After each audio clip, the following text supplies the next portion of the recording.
Good morning, ladies and gentlemen. Welcome to this special call meeting of the Temple City Council, Wednesday, October the 14th. If you please rise. Councilmember Russell Schneider will lead us in invocation, and Mayor Pro Tem Pettigrew will lead us in the Pledge of Allegiance.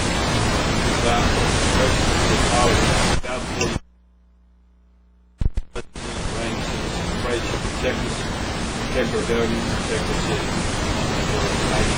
Bless the city, nourish us in the city, and those that help us to make the decisions today that glorify you and lift you up. And these things we ask in Jesus' name. Amen. Amen.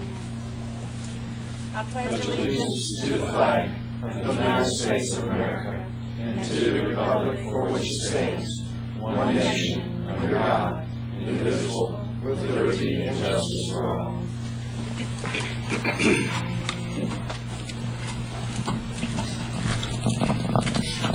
Thanks everyone for being here this morning. We have a single item on our agenda today. This is a public hearing, and this public hearing will be conducted to receive comments on the possible voluntary annexation of a 1.148 acre tract of land located in the vicinity of FM 2305 in Buck Lane. Mr. Dolan, you want to outline this for us? Yes, Mayor and City Council, the map on the overhead screen shows the hatched area in yellow that Jim and Jan Kent are seeking the voluntary annexation. As you can see, the property to the west is already inside the city limits, and the property to the north is also inside the city limits. Mr. Kent owns the property to the west of the area that's in the yellow hatched area. These would be 4 lots that would be part of the Lazy G subdivision that would be annexed into the city, and Mr. Kent's intention is to provide an urban estate single-family subdivision, which is at least 1/2 acre or larger, and his lots will all average anywhere between 1.5 to 2 acres, and the area that he owns in yellow would provide access to Buck Lane. And so you would be looking at a preliminary plat, a final plat that would come to you probably in your middle of November meeting as you consider the annexation process and the zoning process. But essentially it's to have access to Buck Lane, which would then be able to bring the traffic up to 2305. The area shows that we don't have any residents in this area, so that's one of the first steps you look at when you're going through the annexation process. The municipal service plan has been supplied to you as part of this packet and shows the provision for police, fire, solid waste, the provision of water, wastewater, parks, etc. The fire department would respond to this area from Station 7, and then also the water line has been taken over by the city along Buck Lane, which would provide the water to the area. They will look at on-site sewage facility for our OSSF for septic tanks for the urban estate lots. You don't have to take any action today. Today is just a public hearing, and your second public hearing will be tomorrow as part of your regular meeting, and that you would be able to take any comments today. And as you work your way through the process, November 5th and 19th will be your 2 annexation and ordinance readings. This item will be considered by the Planning and Zoning Commission at its meeting on Monday the 19th to look at the proposed zoning of the urban estate for the single family area to the west, and then also a proposed neighborhood service that Mr. Kent owns that would get access from 2305. And I'd be happy to answer any questions regarding the first step of the public hearing for the annexation process. Great. Thank you, Mr. Dolan. Council, questions for Mr. Dolan or other staff? Jonathan or Dean? If this property gets developed, is there going to be some upgrade on Buck Lane required? The right-of-way will be dedicated, but no, Buck Lane's pavement will remain for that area because Mr. Kent doesn't control anything to the north or to the south. So the 30-foot wide pavement will exist there. They are going to dedicate the 20 feet of right-of-way for a 50-foot right-of-way for its portion, and then as the other area would come in for development or redevelopment, we'd be able to acquire the right-of-way for that portion as well. So he won't have to pay anything for upgrades to that street? No, he won't pay, but he will dedicate right-of-way for the required 50-foot of right-of-way as the plat comes through. But the road is not part of the annexation. Buck Lane will still remain outside of the city limits, yes, technically. That's correct.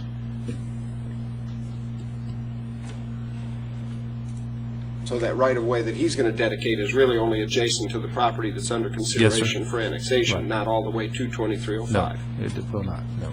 Is that the difference, is that if Buck Lane would be in the city limits, that he'd have to pay for upgrades to Buck Lane for future use? And that's what we've seen in the past. No, there are no plans to upgrade Buck Lane. When I this, understand that, but say, for instance, like Hogan, we went through Hogan here not too long ago, and they had to pay a fee for future upgrades to Hogan Road whenever it, developed, along with the right-of-way. I didn't know if this would apply the same thing here. Well, even though it's not on the agenda, that portion of Hogan Lane, there was no payment made. It was just a dedication, and when that property was going to come in for that phase of development, then the construction of Hogan was going to occur. But no money was accumulated for that portion of Hogan.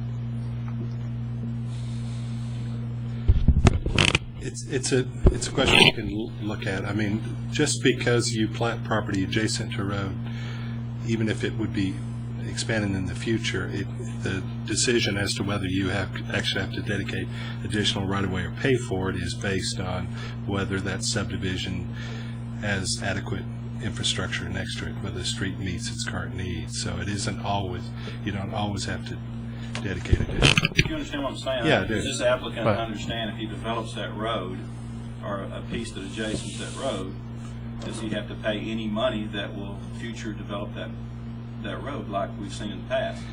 Does he know this? And what I'm, You know what I'm saying? Because when we get to this stage later on with a plat, do we? Well, this road is just basically private property. There just happens to be a road there. This is like Friendship Lane. I mean, we've been Yes. through that over at Friendship Lane. It's not a city street, even though that one's in the city limits. They would have to dedicate all the property, and then I don't know the requirements as far as what they'd have to pay to upgrade it to city standard before So we accept the it. right-of-way dedication is, the applicant is not here yet this evening, or this morning. So I didn't know, is there any difference between that and, let's say, the last one we did was Hogan Road? Because there was a big discussion about that, what we're going to pay and how much it was going to be, and do you upgrade it now and all that kind of stuff. And But I think Hogan Road is a city street, paid for and developed by the city of Temple. Hogan, or this road here, this Buck Lane, is not. That's a private road. It's on private property. It just happens they put a road in there. Is that, am I? Yeah, I'm not sure if Buck Lane is maintained by the county. It may be county road. A county road? It's a county road. road. It may be a It's a public county road. If it got annexed, it would be a city of Okay. Temple street. I'm just curious. I'm just saying that the question, it's a good question, but the question about dedicating additional right-of-way or paying for the cost of building a street isn't entirely a matter of just whether it's adjacent to a street. It's whether that street is adequate to meet the needs of that subdivision. So it's possible to develop property that's by a road that is fully developed and it doesn't need any expansion. Sure.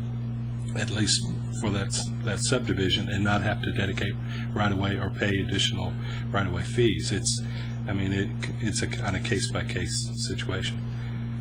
And regarding this one, they will dedicate 20 feet of right-of-way adjacent to their subdivision, adjacent to Buck Lane, for the provision that if it could ever be widened in the future, we'd have that right-of-way. And Jonathan, Yeah. just a question, but isn't also, this is a annexation proceedings in process for petition. In terms of the payment or potential payment of fees or improvements for roads, things like that, really is addressed more in the planning process. Well, than our Well, it is. Yeah, I but think, still, the applicant would know Councilmember, that now. he wants the applicant to know. Sure. Before he goes to annexes. Well, I didn't know that. We get that. Both of those items have been discussed in the Development Review Committee. And then the other thing I would highlight, I think Jonathan, you've highlighted it before also, is the timeliness of the city's or the development's need for the improvements also has played some role in whether or not that the dedication or the fee or the participation can be exacted or not. Right. In terms of whether or not we can participate or require participation for road improvements. Yeah, I think timeliness is an element, certainly like with things like sidewalks and park dedication fees and things like that. But, for road, it really does come back to the fact I don't know, I haven't talked to Tim whether this is even a public road maintained by the county because it's outside the city, but if, for example, it's 30, did you say it's 30 feet of right-of-way? 30 Right feet of now. pavement. Of pavement? 30 I feet of mean, pavement. I don't know what the long-term plans for that would be, but, if at the point they were platting it, it was in the city, we would look at it and say, what is the need for that street? And if there was a need for additional right-of-way and paving, they would pay for it. If that's all it's ever going to be and 30 feet is there, they wouldn't necessarily have to pay anything. It's just on a case-by-case basis, and the applicant should be visiting with the planning department, and the planning department can visit with us if there's a question about whether that would occur at some point. I just don't want, to be Right. in Jupiter. I mean, same thing. It's a small street, same situation, a couple acres on the very end. That's the last piece that probably could get developed there. Thing, and he was to widen the road and do different things there, and kind of caused him You just want to make sure the applicant is aware. to. Exactly. If there's something like that. Which both items have been discussed in the DRC. Do you know how many homes are accessed by Buck Lane? It's very sparsely populated, it looks to me like. From a sidewalk or from a windshield inventory, there's approximately 8 lots that would get access to it. Does it go all the way through to, we can see, we can't tell because of the hatching that's over the top, but does Buck Lane go all the way through to where it shows Han Lane in our drawing, or does it terminate right before? No, it intersects there, as you can see, down in this area and here. Okay, But so that goes essentially, over. all this traffic funnels just to 2305. Okay. But There's it's only all one way in and one way out. correct. But as you can see, because most of those areas are served by a septic tank, they're all at least 1/2 acre large or larger. But that goes down, I mean, I know we sell water down in that area, and that's, I guess, Arrowhead Point, or, It's over there.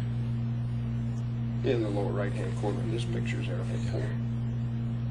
And the road that travels the lake doesn't connect up here.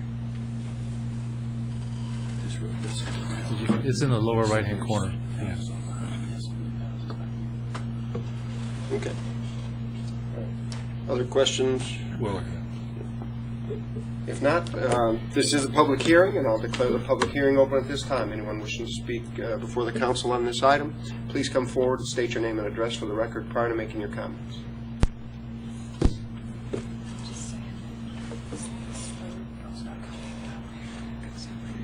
Seeing no one wishing to speak, I'll declare this public hearing closed. There'll be another public hearing, again, at the regularly scheduled meeting tomorrow evening on Thursday, October the 15th at 5 o'clock in the council chambers here. Anyone wishing to speak at that time may come forward and during the public hearing comment portion of that meeting. Council, staff, is there anything else to come before the council on this matter? If not, we are adjourned. Thank you.